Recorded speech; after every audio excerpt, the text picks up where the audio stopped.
अच्छा चलो let's start. अच्छा इसमें ना अब आपके पास क्वाड्रेटिक्स के अंदर जो सबसे पहली चीज़ आती है ना, वो आपके पास यहाँ पे होती है एक स्टैंडर्ड फॉर्म होती है। ठीक है, स्टैंडर्ड फॉर्म अब आपके पास क्या होती है, ये एक ना स्टैंडर्ड फॉर्म होती है आपकी इक्वेशन की, ये हमने पढ़ी हुई है। ये आपके पास क्वाड्रेटिक्स की एक स्टैंडर्ड फॉर्म होती है। ठीक है, और इसमें आपके पास क्या होता है, आपके पास एक इक्वेशन होती है y equals to a x square plus b x plus c की फॉर्म में। ठीक है, तो ये आपके पास एक स्टैंडर्ड फॉर्म होती है क्वाड्रेटिक इक्वेशन की।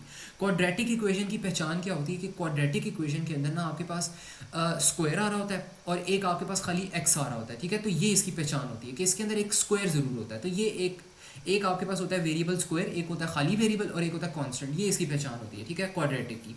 तो इसकी एग्जांपल ये हो सकती है, आप लिख सकते हो y equals to 2x² plus x plus 5। ये जो है ना, ये आपके पास एक यहाँ पे ना क्वाड्रेटिक इक्वेशन है। ठीक है, तो that is one of your quadratic equations. फिर आप यहाँ पे कह लो कि आपके पास जो यहाँ पे है क्या कहते हैं, ये वाली जो आपके पास एग्जांपल आ रही है y equals to 5x² minus x या प्लस, अगर आप ये भी कह लो, ये भी आपके पास ना एक क्वाड्रेटिक इक्वेशन है, बिकॉज यहाँ पे कांस्टेंट की बजाय यहाँ पे जीरो आ रहा है। ठीक है, तो ये भी क्वाड्रेटिक इक्वेशन है। फिर आपके पास आ रहा है y equals to minus 5x² minus 5x and then plus 10 आ रहा है। तो ये भी आपके पास क्या है, क्वाड्रेटिक इक्वेशन की एक एग्जांपल ही है। ठीक है, तो ये बस आपके पास ना यहाँ पे वो होती हैं छोटी छोटी आपके पास यहाँ पे एग्जांपल्स होती हैं, और इनके बारे में ना हमें बस यहाँ पे पता होना चाहिए। तो यहाँ तक बात क्लियर है? कोई इसमें कन्फ्यूजन हो या कोई मसला हो तो बताओ। ये स्टैंडर्ड फॉर्म समझ आ गई, क्वाड्रेटिक्स को हम किस तरह लिखते हैं। छोटा सा बस रिकैप है about what you already study. ठीक है, ठीक है। बाकी यहाँ पे आपके पास ये वाली जो फॉर्म है, ये मैंने लिखा हुआ है कि ये जो होता है ना, ए रिप्रेजेंट कर रहा होता है शेप। अब ये शेप से क्या मेरा मतलब है, ये मैं ना आपको बाद में बताता हूँ। तो we would be seeing what is shape. तो पहले आपके पास होती है यहाँ पे शेप होती है, एंड देन आपके पास होता है यहाँ पे एक होता है इंटीजर होता है, ये वाई इंटरसेप्ट होता है।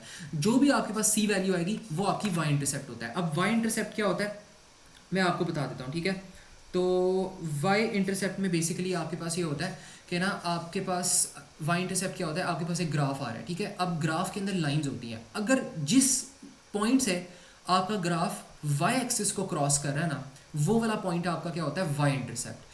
तो ये वाला जो पॉइंट है, this is your y intercept. जिस पॉइंट से आपका जो ग्राफ है वो वाई इंटरसेप्ट को क्रॉस कर रहा है, उसको आप क्या कहते हैं, उसको आप कहते हैं वाई इंटरसेप्ट। और हमेशा वाई इंटरसेप्ट पे आपके पास जो वैल्यू होगी, एक्स की वैल्यू होगी, वो जीरो होगी, बिकॉज वाई इंटरसेप्ट जब वो पास करेगा तब एक्स की वैल्यू यहाँ पे जीरो होगी। तो यहाँ पे एक्स की वैल्यू जीरो होगी और इसकी वैल्यू हमें नहीं पता। और जिस पॉइंट से आपका ग्राफ एक्स एक्सिस को पास करता है, वो वाला पॉइंट आपका क्या होता है, वो वाला पॉइंट आपका होता है एक्स इंटरसेप्ट होता है। और इसमें आपके पास कंफर्म्ड बात है, क्योंकि एक्स एक्सिस से पास करे तो वाई एक्सिस की वैल्यू जीरो होगी, और एक्स एक्सिस की हमें देखना होगा ग्राफ पे कि कितनी होती है। तो ये होता है वाई इंटरसेप्ट का कॉन्सेप्ट, और एक होता है एक्स इंटरसेप्ट का कॉन्सेप्ट। तो ये जो सी वाली वैल्यू है, ये आपको क्या देती है, ये आपको वाई इंटरसेप्ट की वैल्यू देती है। और जो ए वाली यहाँ पे वैल्यू है, ये आपको देता है ग्राफ की शेप देता है। ग्राफ की शेप भी आपके पास ना डिफरेंट तरीके की होती है। हाँ, यहाँ पे पहले मुझे बताओ, ये वाई इंटरसेप्ट और एक्स इंटरसेप्ट वाली बातें समझ आ गई? इसमें कोई मसला हो या कोई कंफ्यूजन हो तो बताओ। Is it clear? ठीक है, चलो ये चीज़ होगी आपके पास। इसके बाद आपके पास क्या आता है, यहाँ पर ना आपके पास शेप आती है। अब ग्राफ की शेप आपके पास डिफरेंट हो सकती है। आपकी ग्राफ की शेप हो सकता है ऐसी हो, आपकी ग्राफ की हो सकता है शेप ऐसी हो। ठीक है, तो लाइक डिफरेंट यहाँ पे जो शेप्स है ना, वो हो सकती हैं। यहाँ पे मैंने नीचे करके लिखवाया भी होगा कि अगर नेगेटिव आ रहा होता है तो शेप ऐसी होती है, सैड फेस होती है। ठीक है, तो मतलब अगर आपके पास ए माइनस ए आ रहा है ना, तो यहाँ पे शेप की वैल्यू ये होगी। अगर पॉजिटिव ए आ रहा है तो शेप की वैल्यू ऐसे करके होगी। ठीक है, तो ये जो है, ये आपके पास ना यहाँ पे बस बेसिक शेप्स होती हैं। और यहाँ पे खैर मैं एक छोटा सा यहाँ पे ग्राफ भी बना देता हूँ ताकि पता लग जाए कि ये क्या हो रहा है। तो ये आपके पास है, लेट्स सपोज एक y इंटरसेप्ट वाली वैल्यू। तो ये वाली जो वैल्यू है, ये है आपके पास x इंटरसेप्ट, और इसको आप कह दो यहाँ पे आपके पास y की वैल्यू जीरो होगी, x की वैल्यू आपको नहीं पता, और y की वैल्यू जीरो होगी। ठीक है, तो ये एक फॉर्मेट है। एंड देन ये वाला जो पॉइंट है, ये आपके पास है y इंटरसेप्ट, और इसमें आपके पास x की वैल्यू जीरो है, एंड देन y की वैल्यू ये है। ठीक है, तो ये मतलब आपके पास y इंटरसेप्ट होता है। अच्छा, अब इसके बाद ना आपके पास एक बड़ा इंपॉर्टेंट यहाँ पे कॉन्सेप्ट आता है, जिसके बगैर कोई क्वेश्चन आपके इस चैप्टर के सॉल्व नहीं होने वाले। तो ये है कंप्लीटेड स्क्वायर, इसको कहते हो, या आप इसको कहते हो वर्टेक्स फॉर्म मेथड कहते हो। ठीक है, अब इसके अंदर क्या होता है, इसका फॉर्मेट ये होता है। ठीक है, इसका फॉर्मेट ये होता है y equals to a x minus b square plus c. ठीक है, और ये जो आपके पास यहाँ पे ये वाली चीज़ आ रही है ना, ये जो आपके पास x माइनस बी आया है, इस ब्रैकेट को आप अलहदा करके आप कह सकते हो कि x minus b is equal to zero, and then x की वैल्यू आपके पास क्या हो जाएगी, पॉजिटिव b हो जाएगी, ठीक है। तो आप ऐसे करके इसको यहाँ पे रिप्रेजेंट कर सकते हो, आप इसको ऐसे करके कह सकते हो। और ये जो आपके पास c की वैल्यू है, ये आपके पास होगी y इंटरसेप्ट की वैल्यू, ठीक है। तो ये आपके पास है y इंटरसेप्ट की वैल्यू, ये आपके पास शेप को डिनोट कर रहा है, और ये आपके पास वैसे ही अगर x माइनस बी को जीरो के इक्वल्स टू कर दे तो आपके पास x की वैल्यू आ सकती है। अब कंप्लीटेड स्क्वायर फॉर्म से ना हमारे पास ग्राफ बनाने में आसानी होती है। अगर आपने ग्राफ प्लॉट करना है ना, तो आपको कंप्लीटेड स्क्वायर मेथड में अपनी इक्वेशन को कन्वर्ट करना आना चाहिए, ठीक है। तो ये चीज़ होनी चाहिए आपके पास, ठीक है।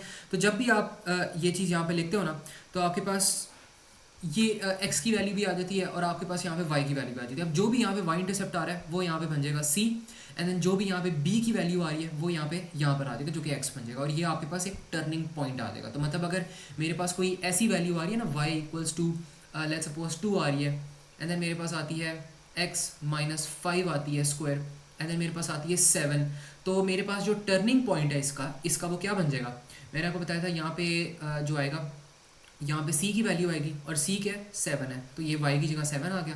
एंड देन यहाँ पे x माइनस 5 को आप इक्वल्स टू 0 करो तो x इक्वल्स टू 5 आएगा, तो इसका टर्निंग पॉइंट क्या बन गया, 5 बन गया, ठीक है। तो ये जो है ना, ये आपके पास इसका यहाँ पे टर्निंग पॉइंट ये बन जाएगा, ठीक है। तो that be its turning point. तो ये मुझे बताओ, ये चीज़ समझ आती है कि यहाँ पे ये वर्टेक्स फॉर्म क्या है, टर्निंग पॉइंट क्या चीज़ें होती हैं, इनमें कोई कन्फ्यूजन हो या सवाल हो तो पूछ लो। नो सर, इसको याद कर लेंगे फॉर्मूला। हाँ, ये जो फार्मूला है ना, फार्मूला आपको बस पता होना चाहिए, आपकी आपकी फिंगर टिप्स पे होना चाहिए, और ये मतलब याद करने की भी इसमें कोई है ख़ास ज़रूरत नहीं है, लेकिन हाँ कर लेना इसको याद। लेकिन ये है कि आहिस्ता आहिस्ता जब क्वेश्चंस करोगे, प्रैक्टिस करोगे ना, तो खुद ही आपकी फिंगर टिप्स पे आता जाएगा, और मतलब आप ना इनको आराम से वो कर लोगे, ठीक है। तो ये आराम से हो जाएगा। अच्छा, तो ये चीज़ होगी।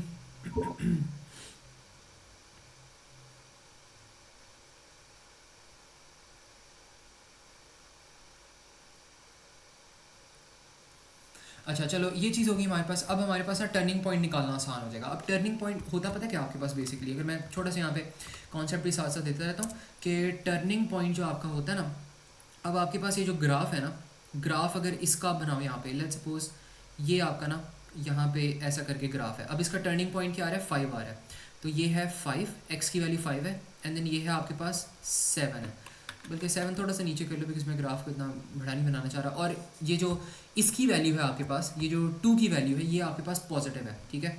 तो इसकी वैल्यू पॉजिटिव है, तो इसका मतलब आपके पास स्माइली फेस ग्राफ बनेगा। और टर्निंग पॉइंट क्या ग्राफ का, 5 और 7, तो मतलब 5 और 7 यहाँ पे एक पॉइंट बना लो, और इस पॉइंट पे आपके पास एक ग्राफ ऐसे करके यहाँ पे बन जाएगा, ठीक है। तो बेसिकली अगर ग्राफ बनाना हो तो आपको इस वजह से वर्टेक्स फॉर्म की रिक्वायरमेंट होती है, ठीक है। आपको क्या पता लगता है, जो ए की वैल्यू, इससे आपको शेप पता लगती है ग्राफ की, और जो आपके पास ये एक्स और ये जो वाई इंटरसेप्ट आ रहा है, इससे आपको टर्निंग पॉइंट पता लगता है, जो कि आपने यहाँ से मार्क करना। सबसे पहले आप ग्राफ का टर्निंग पॉइंट मार्क करते हो, क्वाड्रेटिक ग्राफ का, और फिर आप क्वाड्रेटिक ग्राफ को स्माइली या सैड फेस में बना देते हो। अगर आपके पास स्माइली फेस हो तो अगर आप यहाँ पे स्माइली फेस यहाँ पे बनाओ, तो आपके पास क्या होता है, आपके पास ए पॉजिटिव होगा। अगर ए पॉजिटिव आपके पास है तो आपने स्माइली फेस बनाना है, अगर ए नेगेटिव आ रहा है तो आपने सैड फेस बनाना है, ठीक है। तो ये यहाँ पे एक ये छोटी सी एक बस एग्जांपल है, इसको एज एन एग्जांपल आप क्रिएट कर लेना, ताकि साथ साथ आपको ना नोट्स भी अगर आप पढ़ो तो आपको मतलब पता लग जाए कि मतलब क्या चीज़ें हो रही हैं यहाँ पे, ठीक है। तो ये बस है यहाँ पे। तो इसको कह लो, ये आपके पास यहाँ पे एक छोटी सी ना बस एग्जाम्पल है, ठीक है। That is your example.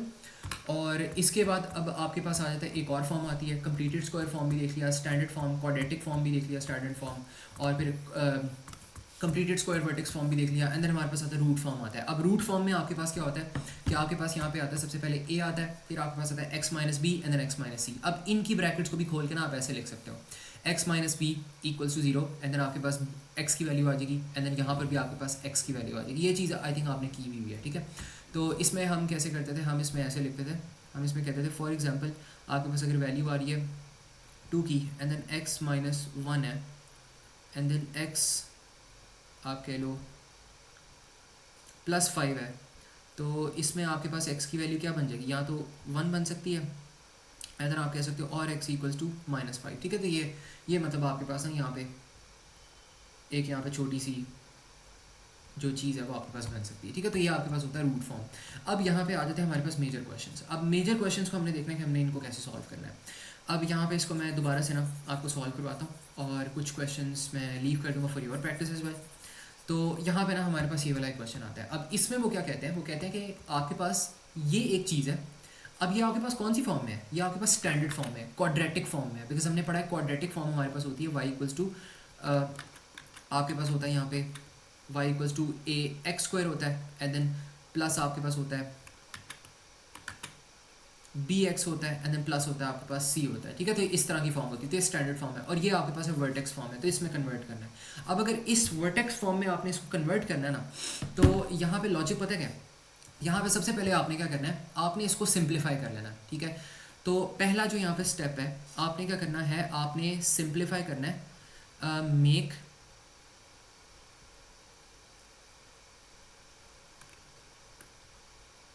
या आप कह लो मेक एक्स स्क्वायर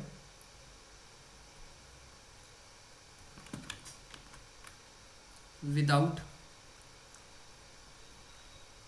कांस्टेंट। तो जो आपका एक्स स्क्वायर है ना, यहाँ पे कोई कांस्टेंट नहीं होना चाहिए, ठीक है। ये एक ना आपके पास एक रूल होता है पहला। अगर यहाँ पे 4x आ गया ना, तो इसको आपने मेक श्योर करना है कि एक्स स्क्वायर हो खाली, ठीक है। तो उसके लिए आप क्या करोगे, सबसे पहले यहाँ पे कॉमन ले लो। कॉमन लोगे तो यहाँ पर आ जाएगा x square, 4x square minus 4x square आ जाएगा -16x/4 -4x आ जाएगा एंड देन 24/4 क्या आ जाएगा, 6 आ जाएगा, ठीक है। तो ये आपके पास इक्वेशन आ गई। अब इस बेचारे को आप बाहर ही रहने दो, ये जो 4 आ रहा है, और जो अंदर आपके पास यहाँ पे चीज़ें आ रही हैं इनको अपना फर्दर सॉल्व कर लो, ठीक है। तो इनको अगर आप फर्दर सॉल्व करोगे तो वो हम देखते हैं हम कैसे सॉल्व करेंगे ना।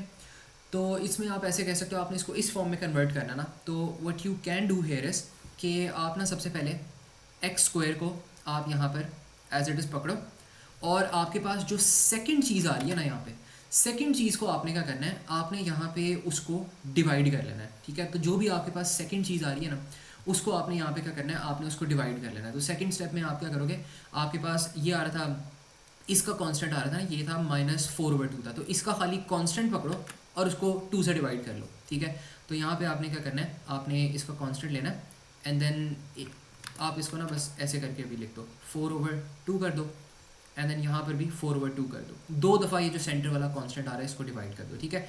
और 6 को एज इट इज़ यहाँ पे रहने दो, ठीक है। तो ये चीज़ आपने कर ली। अब आपने क्या करना है, अब आपने यहाँ पे 2 साइंस लगाने हैं। एक आपने लगाना है माइनस का साइन, एक आपने लगाना है प्लस का साइन, ठीक है। तो यहाँ पर एक साइन आप लगा दो प्लस का और एक साइन आप लगा दो माइनस का, ठीक है। 2 साइंस हो गए।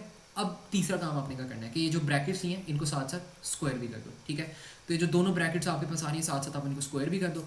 अब आप इनको देखो कि जो और रिजल्ट है वो क्या आता है। तो अब आपने क्या करना है, अब जो थर्ड स्टेप है आपके पास ना यहाँ पे आ रहा होगा, आप कह लो कि आपके पास ना यहाँ पे आपने ये जो स्क्वायर आ रहा है, ये स्क्वायर आ रहा है और ये वाला एक स्क्वायर आ रहा है, इनको एक ब्रैकेट के अंदर ले आओ। आपके पास ये वाला जो x है इसको यहाँ पे ले आओ एंड देन ये वाला जो 4/2 है इसको आप ना एज इट इज़ आप इसको यहाँ पे ले आओ, ठीक है। अब लेकिन क्या करो, इस पूरी ब्रैकेट को स्क्वायर कर लो और इन इंडिविजुअल से स्क्वायर हटा लो, बिकॉज पूरी ब्रैकेट को स्क्वायर कर दिया। अब मसला ये आता है कि इसके दरमियान साइन क्या आएगा, तो साइन इसके अंदर वही वाला साइन आएगा जो इनके दरमियान ओरिजिनली साइन आ रहा था, ठीक है। जो एक्स स्क्वायर और एक्स के दरमियान ओरिजिनली साइन था ना, वो यहाँ पर आ जाएगा, तो ये माइनस हो जाएगा, ठीक है। ये चीज़ हो गया। तो माइनस वाला साइन यहाँ पर आ गया और अब आपके पास पॉजिटिव वाला ये जो है ये बाहर ही रह जाएगा। तो पॉजिटिव वाला जो आपके पास यहाँ पे ये आ रहा है 4/2 स्क्वायर, ये बाहर ही रह जाएगा और ये ऐसे करके आपके पास यहाँ पर आ जाएगा। अब इसको थोड़ा सा और सॉल्व कर लो, तो ये होगा 4 एंड देन यहाँ पे आपके पास ये हो जाएगा x - 2 स्क्वायर एंड देन यहाँ पर आपके पास आ जाएगा 2 स्क्वायर, तो 2 स्क्वायर होगा 4 एंड देन +6, तो ये हो गया आपके पास 10, ठीक है। तो ये हो जाएगा 4 एंड देन होगा x - 2 स्क्वायर एंड देन +10। अब ज़रा ऊपर वाली जो इक्वेशन आ रही है उसको देखो, क्या है इस फॉर्म में है, नॉट क्वाइट येट, अभी भी नहीं है। थोड़ा सा इसको करते हैं, तो अब इस 4 को इन सबसे मल्टीप्लाई कर दो, तो ये हो जाएगा 4x - 2 square and then 4 × 10 is 40, ठीक है। तो ये जो है ना, ये आपका यहाँ पे फाइनल आंसर हो जाएगा। तो ये मुझे बताओ, ये चीज़ समझ आती है कि नहीं आती, इसमें कोई कन्फ्यूजन हो या कोई प्रॉब्लम हो वर्टेक्स इक्वेशन में क्या क्या करना है। मैं इसको दोबारा भी वैसे समझाता हूँ कि इसमें करना क्या है। सबसे पहले आपने क्या करना है, आपने यहाँ पर आपके पास आ रहा है 4x² माइनस 16x प्लस 24। इसको आपने क्या करना है, आपने ना इसको सबसे पहले आपने यहाँ पे ना उसमें कर देना, क्या कहते हैं 4x² minus 16x and then plus 24 जो आ रहा है, इसमें आपने क्या करना है x² जो आपके पास आ रहा है ना उसको उसके अंदर से आपने कांस्टेंट हटा देना है। तो वो कैसे करना है, सिंप्लीफिकेशन से 4 को आप वो ले लो, कॉमन ले लो, आपके पास इक्वेशन की आ गई। अब ये जो इक्वेशन आ गई ना आपके पास, इसके ऊपर आपने इसको अपने क्वाड्रेटिक फॉर्म में कन्वर्ट वो वर्टेक्स फॉर्म में कन्वर्ट करना है। तो सबसे पहले क्या होगा, x² एज इट इज़ आ जाएगा, 6 एज इट इज़ आ जाएगा, एंड देन आपके पास ये जो एक्स सिंगल पावर वेरिएबल के साथ जो आपके पास कांस्टेंट होता है ना उसको आपने पकड़ना है, जो कि है आपके पास 4 है, साइन को इग्नोर कर दो, ठीक है, जो कि 4 है। तो यहाँ पे एक दफ़ा लिख लो 4/2² एंड देन एक दफ़ा लिख लो 4/2², दो दफ़ा लिख लो, और एक के साथ प्लस साइन लगा दो, एक के साथ माइनस साइन लगा दो, ठीक है। और फिर आपने क्या करना है, फिर आपने x² को आपने इन दोनों में से किसी स्क्वायर के साथ मिलाना है। तो आप क्या करो, आप यहाँ पे ब्रैकेट में लिखो x एंड देन आप लिखो 4/2, ठीक है। फिर आपने साइन डिसाइड करना है कौन सा साइन आएगा। तो साइन वही वाला आएगा जो आपके पास x² और x के दरमियान आ रहा था, जो कि माइनस है। इसका मतलब आपने ये वाली जो चीज़ है ना, ये वाला पिक करके आपने इसके अंदर इंसर्ट करवा दिया, तो आपके पास यहाँ पे एक पॉजिटिव साइन वाला ये स्क्वायर रह जाएगा। तो अब इनको और सॉल्व कर लो, ये हो जाएगा x-2 एंड देन इन दोनों का स्क्वायर हमने इसलिए ख़त्म किया बिकॉज ब्रैकेट में स्क्वायर कॉमन ले लिया, ठीक है। तो ये चीज़ होगी, इसको 4/2 करो 2 आएगा, 2 इंटू 2 स्क्वायर करो 4 आएगा, 4 + 6 10 हो गया, तो ये आ गया। और इसको फिर 4 से मल्टीप्लाई करो, 4x-2² एंड देन प्लस 40 आ जाएगा, ठीक है। तो ये आपका वर्टेक्स फॉर्म से आपका क्वाड्रेटिक फॉर्म से वर्टेक्स फॉर्म में कन्वर्ट हो गया, ठीक है। तो दैट वाज इट। तो ये मुझे बताओ, ये चीज़ समझ आती कि नहीं, इसमें कोई प्रॉब्लम हो या कोई कन्फ्यूजन हो तो बताओ, इज इट क्लियर? ये सर ठीक है, चलो ये चीज़ होगी, चलो ये चीज़ होगी। अब इसके बाद ना मैं यहाँ पे एक और यहाँ पे आपको एक क्वेश्चन करवाता हूँ, इसको भी मैं स्क्रैच से करवा लेता हूँ, और इसके बाद जो फिर क्वेश्चन होगा ना, ये फिर आप 2 क्वेश्चन जो होंगे ये फिर आप प्रैक्टिस कर लेना, ठीक है। तो ये फिर मैं आपको ना एज अ होमवर्क दे दूँगा, सोल्यूशन वैसे लिखे हुए लेकिन सोल्यूशन देखने नहीं है, ठीक है, बाद में सोल्यूशन देखना है सबसे पहले। अच्छा, तो इसमें अगर आपने करना है तो इसमें भी आपके पास ना वही मेथड आएगा बिल्कुल। आपने क्या करना है, सबसे पहले 2x² प्लस 16x प्लस 25 आ रहा है, तो यहाँ पे 2 ले लो, कॉमन ले लो, बिकॉज x² को आइसोलेट करना है। तो यहाँ पर आपके पास रह जाएगा x² एंड देन यहाँ पर आपके पास होगा 16/2, तो ये हो जाएगा 8x एंड देन यहाँ पे 25/2 कर लो, 12.5 आएगा, ठीक है। तो ये हो जाएगा 12.5 हो जाएगा, ठीक है। तो this is going to become 12.5। और इसमें अब आपने क्या करना है, अब आपने ना यहाँ पे सेंटर वाले ये जो सिंगल पावर्ड वेरिएबल आ रहा है, इसका यहाँ पे अब आपने क्या करना है, खाली ये वाला कांस्टेंट पकड़ना है, और इसको आपने क्या करना है, आपने एक दफ़ा आपने 8/2 स्क्वायर करना है एंड देन दोबारा 8/2 स्क्वायर करना है एंड देन यहाँ पर आपके पास आएगा 12.5, ठीक है।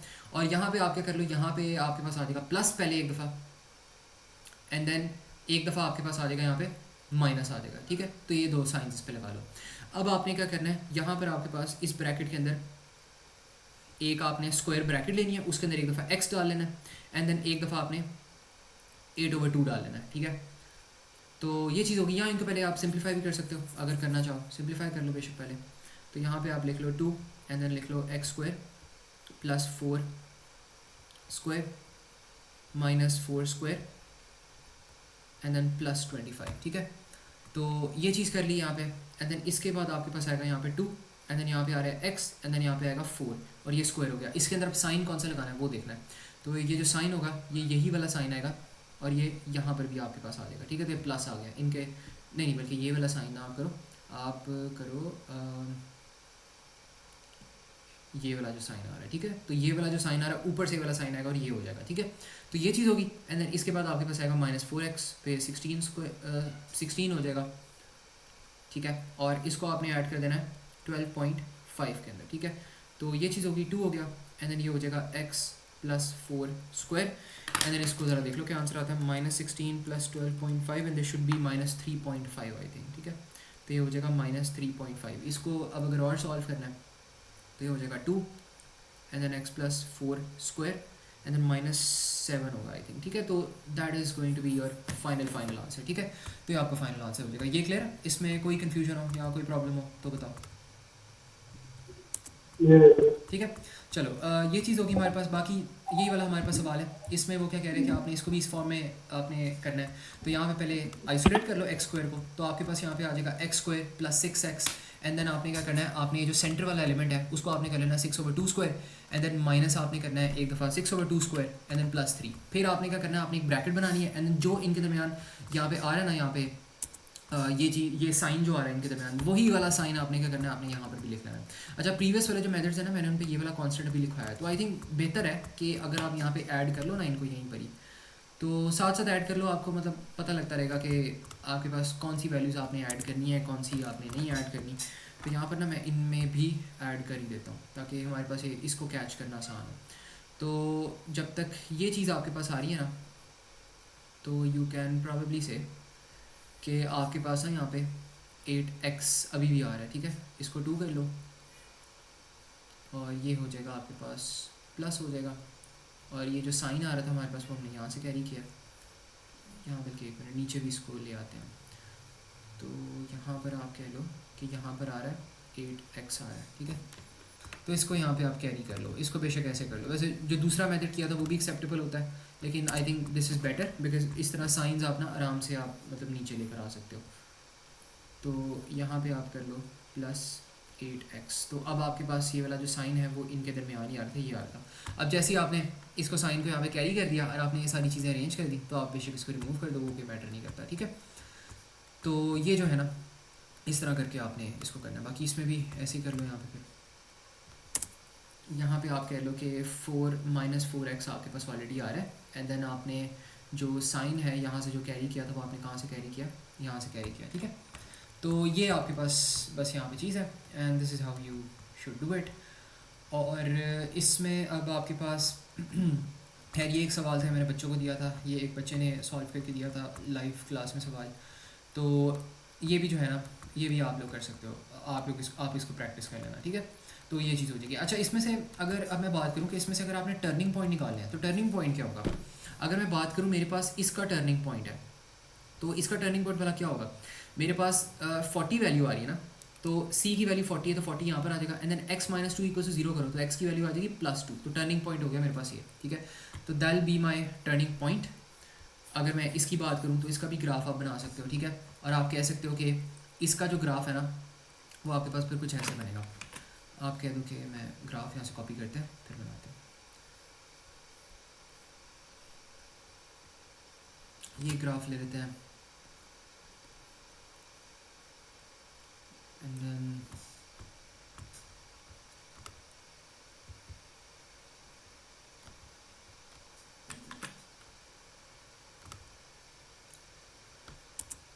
ठीक है, आई थिंक ये सही है। तो इसका जो टर्निंग पॉइंट है, खैर बहुत लंबा बन रहा है, ये है XY है, ठीक है। तो ये इसको कह लो, ये आपके पास है 40 एंड देन ये आपके पास है 2, और एक ही वैल्यू क्या है, एक ही वैल्यू है यहाँ पे +4, तो इसका जो टर्निंग पॉइंट है ना वो आपके पास फिर कुछ ऐसे बनेगा, ठीक है।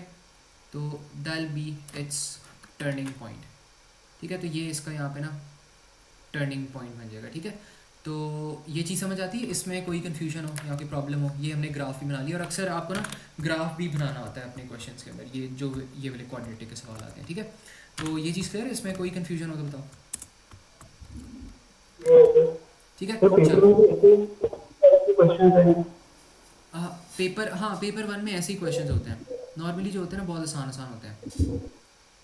अच्छा, चलो खैर, अगर इसकी हम टीपी की बात करें तो यहाँ पे इसकी वैल्यू हो जाएगी -7 और इसकी वैल्यू हो जाएगी -4, ठीक है। तो इसका टीपी मेरे ख्याल में नीचे बनेगा और स्माइली फेस ही बनेगा, ठीक है। तो अगर इसका हमने बनाना है टर्निंग पॉइंट तो वो नीचे को बनेगा, तो -4 एंड देन -7, तो ये हो जाएगा -4 आप कह लो ये है, एंड देन -7 ये है। तो जो पॉइंट हमारे पास बन रहा है टर्निंग पॉइंट का, वो ये वाला पॉइंट बन रहा है, ठीक है। और ये स्माइली फेस है, तो इसको आपने कैसे बनाना है, इसको भी आपने ऐसे ही करके बनाना है, ठीक है। तो ये वाला जो पॉइंट है ना, ये आपके पास फिर बन जाएगा यहाँ पर इसका जो है ना, इसका टर्निंग इफेक्ट आपके पास, इसका टर्निंग पॉइंट आप कह लो कि ये बन जाएगा, this is going to be the turning point of this one, ठीक है। तो इसका टर्निंग पॉइंट आप कह सकते हो कि इल बी दिस, और इसी तरह फिर हम इसका भी यहाँ पे बनाते हैं कि इसका क्या बनेगा यहाँ पे टर्निंग पॉइंट, लेट्स सी, इसको मैं करता हूँ कॉपी पेस्ट यहाँ पे, ठीक है। और इसका जो टर्निंग पॉइंट है अब मेरे पास वो बन जाएगा यहाँ पे -18, एंड देन यहाँ पे मेरे पास होगा -3 होगा, ठीक है। तो ये मेरे पास बन गया इसका आप कह लो टर्निंग पॉइंट है। और अगर इसी तरह मैंने इसको यहाँ पे बनाना हो, प्लॉट करना हो, तो यहाँ पे भी ए की वैल्यू 3 आ रही है, पॉजिटिव आ रही है, 3 पॉजिटिव 3 है। तो यहाँ पर टर्निंग इफेक्ट -3 अंदर -18 है, तो इसको भी देख लेते हैं हम। वाई में आ रहा है ना हमारे पास, ये एक्स है, तो एक्स की वैल्यू हमारे पास है -3 एंड देन -18 कुछ यहाँ पे करके होगा। तो इसकी जो टर्निंग पॉइंट है वो आप कह लो कुछ यहाँ पे बनेगा, ठीक है। तो यहाँ पे इसका करके ना कुछ टर्निंग पॉइंट इसका बन जाएगा। तो ये आपके पास फिर ऐसे करके इसका ग्राफ होगा, ठीक है। तो ये इसका आपके पास ग्राफ ऐसे करके बन जाएगा। तो ये इसका ग्राफ बन गया। आई थिंक ऊपर थोड़ा सा हमने मिस्टेक किया, ये था -4 मैंने उल्टा कर दिया। हाँ, ये ना यहाँ पे आपके पास -4 आएगा, यहाँ पे -7 आएगा। तो -4 यहाँ पे कर लो, इसे थोड़ा सा ऊपर कर लेते हैं, -7 यहाँ पे एंड देन -4 यहाँ पे। प्लॉटिंग का बस ख्याल रखना, और इनको आपने ना बाय हैंड ड्रॉ करना होगा, तो वो देख लेना। तो ये आपके पास बन जाएगा यहाँ पे turning point and then smiley face ही बन रहा है, तो ये ऐसे करके बन जाएगा, ठीक है। तो ये है एंड देन इसका हमारे पास बना था 2 से 40। चलो हाँ, ये तो सही है, ठीक है। तो ये सारे इनके टर्निंग पॉइंट बन गए। ये भी एक क्वेश्चन है, इसको भी देख लेना, ये इनके टर्निंग पॉइंट्स हो गए यहाँ पे, ठीक है। तो ये सारी चीज़ें होगी। बाकी आई थिंक इसके अंदर मिनिमम और मैक्सिमम वाली चीज़ें ये भी थोड़ी सी हम डिस्कस कर लेते हैं। अच्छा, इसके अंदर अब हमारे पास क्या होता है कि जो हमारे पास स्केचिंग कर्व होता है ना, उसके अंदर हमारे पास होती है, एक हमारे पास आता है टर्निंग पॉइंट होता है। टर्निंग पॉइंट का खैर हमने ना ऊपर देख लिया हुआ है, जो मैंने ऊपर कॉन्सेप्ट बताया ना, वही वाला यहाँ पे कंटिन्यू हो रहा है, थोड़ा सा इन डेप्थ पे यहाँ पे मैंने बताया हुआ कॉन्सेप्ट। तो स्केचिंग, जब भी आपने कर्व्स को स्केच करना होता है ना, तब आपने क्या करना होता है, आपने सबसे पहले ना आपने टर्निंग पॉइंट उसका फाइंड आउट करना होता है, फिर आपने उसका वाई इंटरसेप्ट फाइंड आउट करना होता है, ठीक है। तो वाई इंटरसेप्ट बहुत ज़रूरी होता है, लेकिन ये वाले जो हमारे पास अक्सर क्वेश्चंस होते हैं, इसमें वाई इंटरसेप्ट की आपको ख़ास ज़रूरत नहीं पड़ती। तो मतलब इसमें बस टर्निंग पॉइंट के लिए आप यूज़ करते हो, ठीक है। तो ये चीज़ होती है। तो वाई इंटरसेप्ट आपके पास ये वाली चीज़ होता है अगर निकालना हो, और टर्निंग पॉइंट आपके पास कैसे आता है, 4 10 हो जाएगा, ठीक है। ये 10 यहाँ से आ गया, सी की value as it is, and then x -4 = 0 करो, तो x = +4 हो जाएगा, ठीक है। ये चीज़ होगी। अब शेप आपने आइडेंटिफाई करनी है, तो अगर आपके पास जो वेरिएबल आ रहा है, स्क्वायर वाला जो वेरिएबल आ रहा है, अगर उसकी वैल्यू ग्रेटर देन 0 है तो आपके पास स्माइली फेस होगा। अगर लेस देन 0 उसकी वैल्यू आ रही है, नेगेटिव में आ रही है, तो वो सैड फेस होगा, ठीक है। तो ये चीज़ है। तो अब बस यही मैंने एक्स इंटरसेप्ट की कुछ बातें बताई हैं कि अगर एक्स इंटरसेप्ट कैलकुलेट करना हो, तो आपके पास अगर ऐसी इक्वेशन हो, तो आप करो x - 5 = 0 and then x + 3 = 0 and देन उन दोनों को एक दूसरे के इक्वल्स टू इक्वेट करो, तो आपके पास इक्वेशन आ जाएगी। और मैंने आपको हमेशा बताया कि एक्स इंटरसेप्ट में आपके पास जो आपके पास जो y वाली वैल्यू होती है ना, वो आपके पास हमेशा 0 होती है, ठीक है। बिकॉज आप x एक्सिस पे जब पास करते हैं तो y की वैल्यू 0 होती है, ठीक है। तो ये चीज़ होती है। अब वो क्या कह रहे हैं, वो कह रहे हैं कि sketch the graph of this. तो इसका जो ग्राफ है ना, वो हमने स्केच करना है। तो इसको अगर स्केच करना है, तो आप सबसे पहले क्या करोगे, सबसे पहला आपके पास काम क्या होगा कि आप इसको कन्वर्ट करोगे वर्टेक्स फॉर्म में। फिर आप क्या करोगे, आप इसका ग्राफ स्केच करोगे, टीपी फाइंड करोगे, और वो सारी चीज़ें आप फाइंड आउट करोगे, ठीक है। तो इसके जो रूल्स हैं वो यही हैं कि आपने सबसे पहले ना, मैं यहाँ पे रूल्स लिख देता हूँ कि जब भी अगर आपने स्केचिंग करनी हो तो आपने कैसे करनी है। तो यहाँ पे कुछ रूल्स लिख लो। रूल्स में आपके पास जो नंबर 1 रूल आता है ना, वो ये है कि कन्वर्ट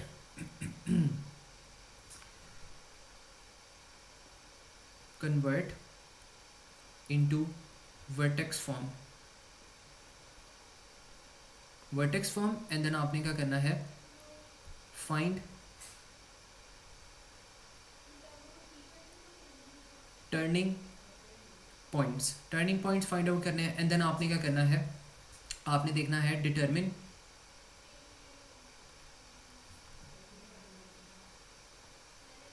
ग्राफ शेप। और शेप आपके पास क्या होती है, शेप आपके पास होती है पॉजिटिव और नेगेटिव होती है, ठीक है। तो इन दोनों में से ना आपके पास कोई भी यहाँ पे शेप हो सकती है। एंड देन अगर फोर्थ में आप बात करो, तो आपने क्या करना है, बस ड्रॉ बाय हैंड,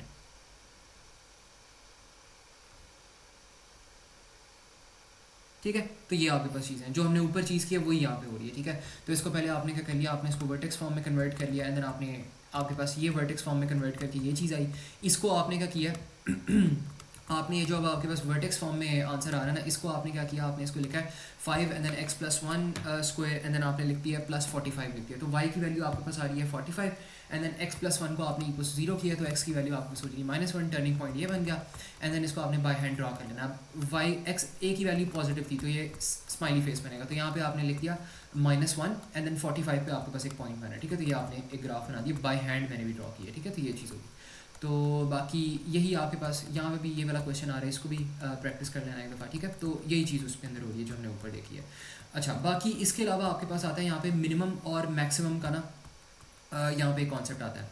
अब मिनिमम और मैक्सिमम का कॉन्सेप्ट हमें क्या कहता है कि अगर वो अक्सर आपको ना सवाल देता है एग्जामिनर क्वेश्चन के अंदर कि आपने क्या करना है, आपने ना यहाँ पे मिनिमम वैल्यू कैलकुलेट करनी है या आपने मैक्सिमम वैल्यू कैलकुलेट करनी है। तो आपके पास होता क्या है ना, आपके पास यहाँ पे जो सी वाला पॉइंट है ना, सी पता क्या होता है, सी होता है वाई। जो हमने टर्निंग पॉइंट कैलकुलेट किया ना, बेसिकली टर्निंग पॉइंट के अंदर आपके पास क्या होता था, आपके पास होता था बी एंड देन सी होता था।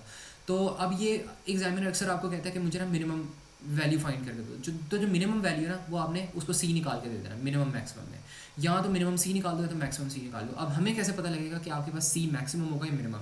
अगर आपके पास स्माइली फेस बन रहा है तो इसका मतलब है आपके पास जो ग्राफ है वो ऐसे बनेगा और ग्राफ की जो लोएस्ट जो पॉइंट है वो नीचे को आएगा, तो ये मिनिमम ऑब्वियसली बन जाएगा। एंड देन अगर आपके पास ए नेगेटिव आ रहा है तो आपका ग्राफ सैड फेस बनेगा और ग्राफ का जो टर्निंग पॉइंट है वो सबसे ऊंचाई पे बनेगा। तो इसका मतलब अब सी की वैल्यू आपके पास बहुत ज़्यादा आ जाएगी, अब सी की वैल्यू आपके पास क्या हो जाएगी, मैक्सिमम हो जाएगी, ठीक है। तो इस केस में आप क्या कर सकते हो, इस केस में आपके पास जो सी की वैल्यू वो मैक्सिमम हो जाएगी और इस केस में आपके पास सी की वैल्यू मिनिमम हो जाएगी, ठीक है। तो ये बस इसका कॉन्सेप्ट है। तो ये चीज़ समझ आती है मुझे, इसमें कोई कन्फ्यूजन हो या कोई प्रॉब्लम हो तो बताओ। Is it clear?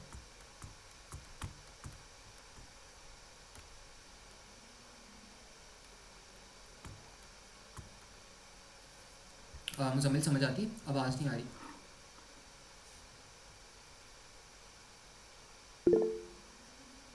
नहीं अभी आवाज़ नहीं आ रही, आवाज़ चली गई है। यहाँ टेक्स्ट पे बता दो मुझे।